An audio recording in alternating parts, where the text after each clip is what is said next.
Hello everyone, welcome you all to एक्लेट IAS. आज हम बहुत इंपॉर्टेंट टॉपिक देखने वाले हैं। पॉलिटी का टॉपिक है ऑफिस ऑफ प्रॉफिट।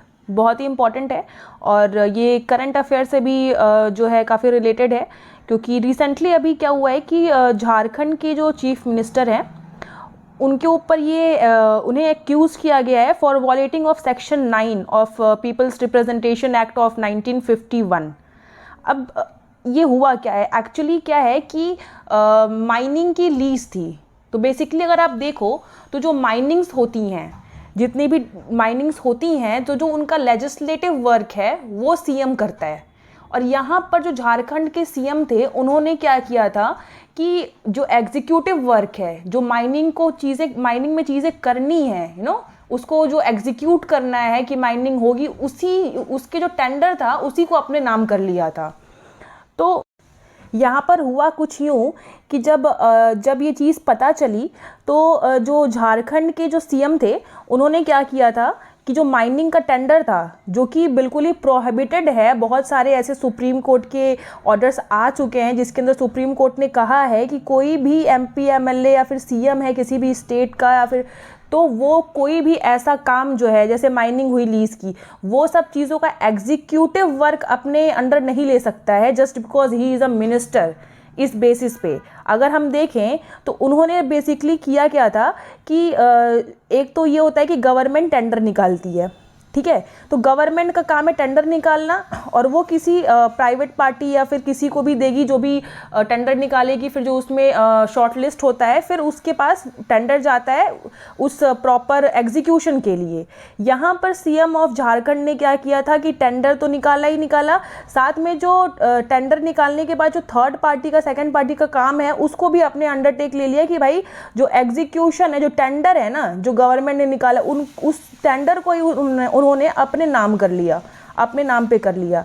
तो ये जो पूरा इंसिडेंट हुआ इसको मद्देनज़र रखते हुए ये चीज़ कही जा रही है कि ये सरासर सेक्शन 9 जो पीपल रिप्रेजेंटेशन एक्ट है 1951 का वो वॉयलेशन है, उसको ये वॉयलेट कर रहा है। क्योंकि कहीं भी ऐसा नहीं लिखा हुआ है कि आप जो है कोई भी ऐसा काम जो ऑफिस ऑफ प्रॉफिट के अंदर आता है या फिर वो एक फाइनेंशियल गेन दे रहा है आपको, आप नहीं कर सकते हो। और माइनिंग लीज के लिए तो सुप्रीम कोर्ट का एक वर्डिक्ट ऑलरेडी आ चुका है जिसके अंदर ये चीज़ बताई गई है कि कोई भी माइनिंग का एग्जीक्यूशन वर्क जो है वो कोई भी एमपी या एमएलए अपने अंडर नहीं ले सकता है।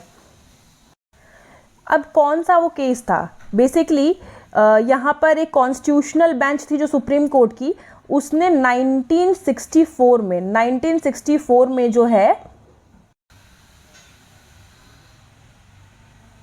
तो वो केस जो था वो था सीवीके राव वर्सेस दैंतु भास्कर राय, जिसमें कि ये सुप्रीम कोर्ट ने हेल्ड किया कि माइनिंग लीज जो है वो किसी भी प्रकार के कॉन्ट्रैक्ट और सप्लाई गुड को अमाउंट नहीं करेगी। दूसरा केस 2001 में आया, 3 जजेस की बेंच थी, उसमें सीधे सीधे मेंशन किया गया था, करतार सिंह भड़ाना वर्सेस हरि सिंह नालवा का केस था, जिसमें ये लिखा हुआ था कि जो माइनिंग वर्क है वो और उसका जो एग्जीक्यूशन है वो गवर्नमेंट अंडरटेक नहीं करेगी। ये बहुत ही क्लियर मेंशन था। अब हम देखेंगे कुछ की पॉइंट्स कि क्या की पॉइंट्स हैं इस ऑफिस ऑफ प्रॉफिट के प्रोविजन से रिलेटेड। तो बेसिकली अगर आप देखा जाए तो जो जितने भी एमपी और एमएलएज आपके होते हैं, जितने भी एमपी एमएलएज हैं वो जो है अकाउंटेबल हैं, जो भी वो काम कर रहे हैं उसके लिए विद इन पार्लियामेंट। अब क्या है ना कि द एसेंस ऑफ डिस्क्वालिफिकेशन, जो ये ऑफिस ऑफ प्रॉफिट के अंदर क्या है कि अगर आप कोई भी ऑफिस ऑफ प्रॉफिट होल्ड करते हो तो आप जो है एलिजिबल हो जाते हो फॉर डिस्क्वालिफिकेशन, ठीक है, अपनी मेंबरशिप से आप डिस्क्वालीफाई हो सकते हो। तो ये ऑफिस ऑफ प्रॉफिट के अंदर सीधे सीधे लिखा हुआ है कि कोई भी एमपी या कोई भी एमएलए या फिर कोई भी लेजिस्लेचर जो है अगर ऑफिस ऑफ प्रॉफिट को होल्ड करता है तो वो जो है डिस्क्वालीफाई होने के लिए डायरेक्टली जो है एलिजिबल हो जाता है। ये नियम बेसिकली इसीलिए बनाया गया ताकि किसी की ड्यूटीज़ और इंटरेस्ट जो है इनमें कॉन्फ्लिक्ट ना हो। जो मेंबर्स हैं, जो एमपीज एमएलएज हैं, वो अपना जो कॉन्स्टिट्यूशनल वर्क है उसको फेयरली कर सके। इस वजह से जो है कोई भी कॉन्फ्लिक्ट ना हो, उनकी ड्यूटीज़ और इंटरेस्ट जो है आपस में मर्ज ना करें, और जो इंटरेस्ट है जो इंटरेस्ट किसी भी एमपी एमएलए का इंटरेस्ट जो है उसकी ड्यूटीज़ पर हावी ना हो सके, इस वजह से ये जो है प्रोविज़न लाया गया। अगर हम देखें तो संविधान के अंदर जो है ऑफिस ऑफ प्रॉफिट के अंदर कौन कौन से पोस्ट, कौन कौन सी चीज़ें या फिर कौन कौन से ऑफिसेज आएंगे, इनका कहीं भी मेंशन नहीं किया गया है। सो बेसिकली हम कह सकते हैं कि कॉन्स्टिट्यूशन के अंदर जो ऑफिस ऑफ प्रॉफिट जो है डिफाइंड नहीं है सही तरीके से। ठीक है, अगर ऑफिस ऑफ प्रॉफिट की नॉर्मल इंटरप्रिटेशन जो की गई है अभी तक, वो यही की गई है कि कोई भी ऐसा ऑफिस जो कि आपको फाइनेंशियल गेन देता है या फिर कोई भी एडवांटेज दे रहा है आपको किसी भी तरीके की, वो जो है ऑफिस जो है आपका ऑफिस ऑफ प्रॉफिट के अंदर आ जाता है, अगर आप एक मिनिस्टर हो। अब संविधान क्या कहता है, संविधान के अंदर, कॉन्स्टिट्यूशन के अंदर क्या क्या प्रोविजन दिए गए हैं, तो आप देख सकते हो कि article 102 sub clause 1 and article 191 sub clause 1 ये सीधे सीधे कहता है कि कोई भी एमपी और एमएलए जो है वो ऑफिस ऑफ प्रॉफिट नहीं ले सकता under state and central government. ठीक है, ये चीज़ दी गई है। लेकिन आपको एक ध्यान देने वाली बात और है, पार्लियामेंट ने एक एक्ट जो है वो पास किया, उस एक्ट का नाम है parliament prevention of disqualification act 1959, जिसके अंदर जो है कुछ ऑफिसेज और कुछ जो है एक एग्जेम्प्टेड लिस्ट बनाई गई है, एग्जेम्प्टेड लिस्ट बनाई गई, जिसके अंदर इस एक्ट के अंदर एक एग्जेम्प्टेड लिस्ट है कि इस लिस्ट के अंदर जितने भी ऑफिस आते हैं वो ऑफिस ऑफ प्रॉफिट के अंदर डिक्लेयर्ड नहीं होंगे। अगर कोई भी एमपी और एमएलए इस एग्जेम्प्टेड, इस प्रॉपर एग्जेम्प्टेड लिस्ट में कोई भी अगर ऑफिस होल्ड किया हुआ है तो आप उसको डिस्क्वालीफाई नहीं कर सकते on the basis of office of profit, क्योंकि वो एक लेजिस्लेचर के एक एक्ट, एक कानून के तहत जो है उसको एग्जेम्प्ट किया गया, उस पर्टिकुलर ऑफिस को जो है ऑफिस ऑफ प्रॉफिट के अंदर से। तो ये सारे जो है बेसिक प्रोविजन से ऑफिस ऑफ प्रॉफिट के। अब हम क्या देखेंगे कि क्या क्या ऐसे फैक्टर हैं। अब हमने देखा कि पार्लियामेंट का जो एक्ट है, prevention of disqualification act of 1959, इसके बाद इसके अंदर जो है कुछ ऑफिस एग्जाम्प्ट किए गए हैं। तो उनको एग्जाम्प्ट करने का क्राइटेरिया क्या क्या दिया है गवर्नमेंट ने। तो सबसे पहले क्राइटेरिया दिया है कि अगर जो है गवर्नमेंट जो है किसी मिनिस्टर को अपॉइंट कर रही है तो वो जो है ऑफिस ऑफ प्रॉफिट के अंदर नहीं आएगा। अगर गवर्नमेंट के पास पावर है उस प्रॉपर अपॉइंटमेंट को जो वो कर रही है उसको टर्मिनेट करने की, तो वो ऑफिस ऑफ प्रॉफिट के अंदर नहीं आएगा। अगर गवर्नमेंट उनका रेन्यूमरेशन डिसाइड कर रही है, क्या सोर्स होगा रेन्यूमरेशन का, मतलब कंसोलिडेटेड फंड से जाएगा या मिनिस्ट्रीज के थ्रू जाएगा उनका, या फिर क्या जो है पावर आ रही है उस प्रॉपर पोजीशन के जरिए, ये गवर्नमेंट अगर कर रही है, अगर गवर्नमेंट प्रॉपर अपॉइंट कर रही है, टर्मिनेट कर रही है, उनकी हर एक चीज़ देख रही है, तो वो पर्टिकुलर जो ऑफिस है वो ऑफिस ऑफ प्रॉफिट के अंदर नहीं आएगा। तो इस तरीके के जो है 5 क्राइटेरियाज इन लोगों ने दिए हैं। अब बेसिकली हमें क्या है ना कि ये देखना है कि इश्यूज क्या क्या हैं। ऑफिस ऑफ प्रॉफिट बनाया गया था, अगर आप ध्यान, ऑफिस ऑफ प्रॉफिट का जो कंसेप्ट है ना, बेसिकली वो लाया गया था to ensure separation of power.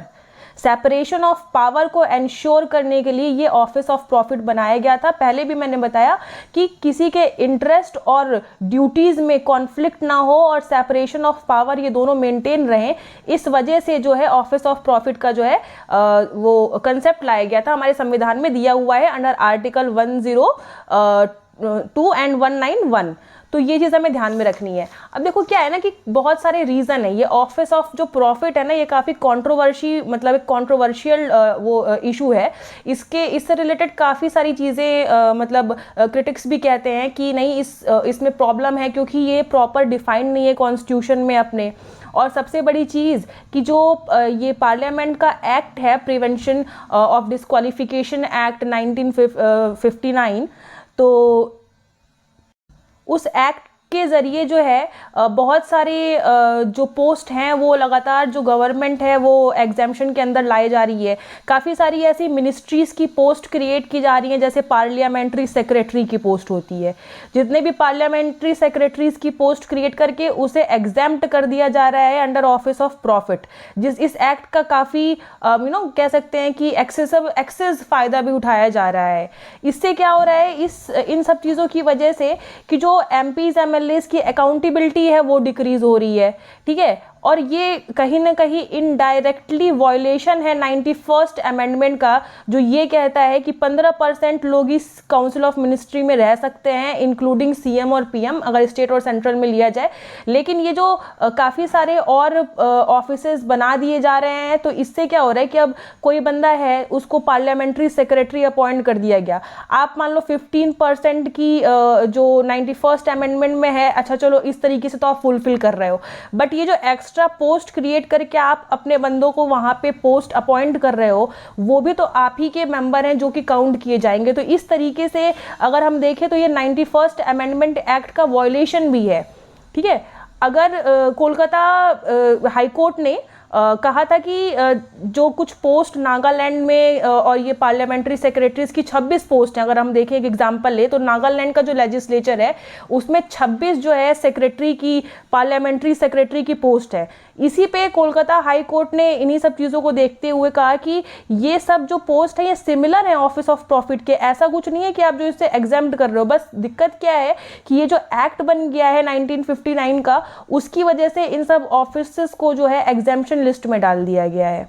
अगर हम इसके वे फॉरवर्ड में अगर आप देखोगे कि इसके आगे का वे फॉरवर्ड क्या है, हम क्या कर सकते हैं, तो सबसे पहले जो ज़रूरत है, देखो ये मेंस में भी आपके काम आ सकता है, मैं एक होलिस्टिक और इंटीग्रेटेड तरीके में ही समझाने की कोशिश करती हूँ कि प्रीलिम्स और मेंस दोनों ही चीज़ें जो है थोड़ी थोड़ी उनसे रिलेटेड आप पॉइंट्स आपके इस एक वीडियो में कवर अप हो जाए।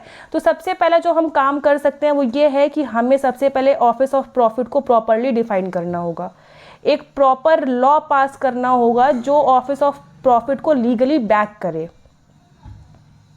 अब हम सेकंड जो सजेशन दे सकते हैं वो ये है कि आप सब जानते हो कि ये एग्जेम्पशन लिस्ट जो बन रही है, तो सिर्फ वही ऑफिसेज इस एग्जेम्पशन लिस्ट में के अंदर आए जो एडवाइजरी नेचर में हो। आप समझ रहे हो? अब क्या है कि अगर आप कोई ऐसी ऑफिस है जिसके पास जो ऑफिस काफ़ी पावर होल्ड करती है, उसको एग्जेम्पशन लिस्ट में ले जाओ, ठीक है, आप उस एक्ट के तहत ये एग्जेम्पशन लिस्ट में जा तो सकता है, बट इसके जो है काफ़ी सारे नुकसान भी हैं। तो इस वजह से हम सिर्फ उन्हीं ऑफिस को क्या कहते हैं एग्जेम्पशन लिस्ट में डालें जो एडवाइजरी हो नेचर में। इससे क्या होगा कि हम ऑफिस ऑफ प्रॉफिट का जो मेन, इवन सुप्रीम कोर्ट ने भी एक वर्डिक्ट दिया है, सुप्रीम कोर्ट ने भी ये कहा कि नॉट ओनली द एमपी और एमएलए आर गेटिंग प्रॉफिट। हमें सिर्फ यही नहीं देखना है कि एमपी और एमएलए किसी भी पर्टिकुलर पोस्ट से प्रॉफिट ले रहे हैं, हमें यह भी देखना है कि उस पर्टिकुलर पोस्ट में कितना पोटेंशियल है कि वो कितना मनी गेन कर सकती है और कितने और तरीके के इन्फ्लुएंशियल गेन जो है वो भी प्रोवाइड कर सकती है। तो हमें सिर्फ ये नहीं देखना है कि कोई मिनिस्टर जो है ये पर्टिकुलर ऑफिस पे है तो ये ऑफिस जो है क्या कहते हैं ऑफिस ऑफ प्रॉफिट के अंदर आता है कि नहीं आता है, हमें ये चीज़ नहीं देखनी है। हमें उस प्रॉपर अपॉइंटमेंट, उस पोस्ट की जो है पोटेंशियल देखनी है कि उस पर्टिकुलर पोस्ट पे किस अमाउंट की पावर है, किस अमाउंट का वो मनी गेन रखने की कैपेसिटी रखता है। तो सुप्रीम कोर्ट ने ऐसे कुछ निर्देश दिए हैं। हमें एक ऑफिस ऑफ प्रॉफिट को सबसे ज़रूरी है डिफ़ाइन करना प्रॉपरली, क्योंकि इसकी वजह से जो है हम सबसे बड़ा जो नुकसान होता है वो ये है कि अकाउंटेबिलिटी डिक्रीज़ होती है, कॉन्फ्लिक्ट ऑफ इंटरेस्ट होता है।